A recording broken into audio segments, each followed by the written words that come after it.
Good evening, ma'am. Good evening. May I know your name, please? My name is Ravleen. Okay, Ravleen, what are you here for today? Ma'am, I am here to get some guidance from you as I plan to move to Canada. Okay.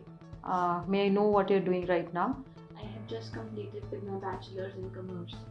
Okay, that means you would like to move to Canada as a student. Yes, ma'am. Okay, fine. Have you done any research into the same? No, ma'am, nothing much. Okay, you don't know anything about moving to Canada as a student. Okay, then first of all, since you are done with your BCom, may I know what was the score like? Ma'am, I have scored 70%. Okay, that's good. And okay, and after that, have you taken IELTS as yet or not? No, ma'am, not yet. Okay. So first of all, the requirement to move as an international student for India is you have to score certain bands in IELTS. So those will be like if you want to move under student direct stream, you will have to score 6 bands each in learning, writing, speaking, and reading. Okay, in each module you'll have to score 6 bands.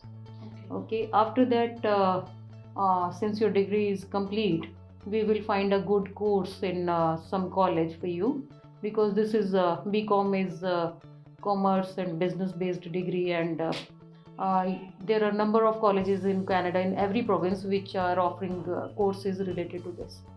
Fine. And okay, what will be your further plan after completing the studies? I'd like to settle there, ma'am. In Okay. my future after completing my degree. So, Okay.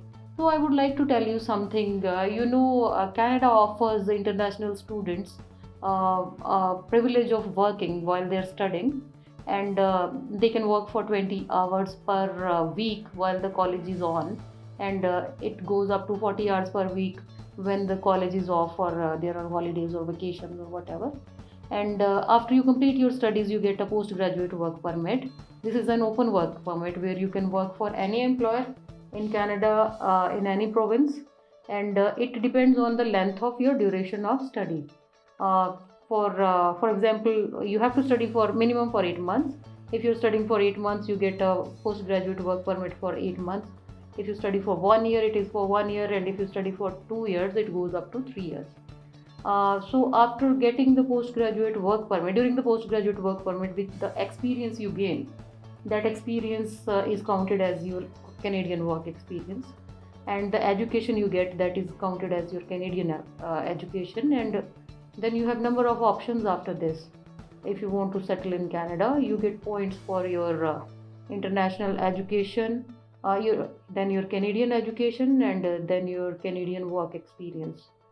So I can chalk out number of plans for you. I can find a good college in a good province, because different provinces have their own immigration plans for international students. We can find out a province which suits you, or you can go for Canadian experience class or federal skilled worker program. There are a number of options.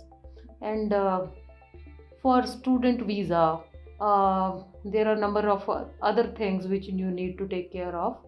uh, have you thought about the funds and everything? Who will be sponsoring your education? Your parents? yes, ma'am, my parents will be doing that. Okay. So, how much funds do I need to require for the courses? So different colleges have different fee for courses, but on average we can see that course for 2 years might end up you might end up spending around 34 to 35,000 Canadian dollars for this, and then there are expenses of living in Canada as well. So you should be prepared for that much money. Though you will be working there as well, but studying in Canada in a college or university can be taxing, because it requires hard work on the part of the student. So I'm not sure that working as a student you can make for your next year's study. So your funds should be in place, and you have to make the visa officer, you have to convince the visa officer that you will be able to pay for both the years of the study. So, now And does this mean that I will be working and will be studying at the same time? Yeah, you will be working, and that is up to you. Like if you want to study while you want to work while you're studying, it's up to you. If you don't want to do that, that's fine as well. But since all of the students do that, and it is a very good option provided by Government of Canada, I think as much as you can do, you should be doing. And after that comes while you first of all is the cost of the study, which you will have to pay before applying for your study permit. Okay. And after that you will also have to give one guaranteed income certificate, GIC. This is $10,200 for all the provinces of Canada except Quebec. For Quebec it is 11,200. So you need to prepare for this much of the finance before you think about applying a study permit.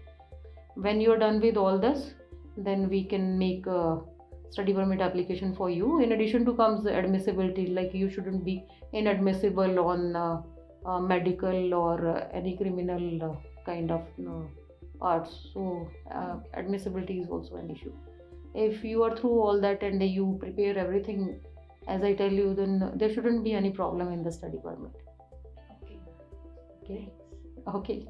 See you soon. Then I would like that you start preparing for your IELTS as soon as possible, and come to me with a good score. Yes, ma'am. I'll Yeah. get this guidance and I'll start preparing for my eyes, and I'll see you with my scores. Thank you so Thank much. you. Okay.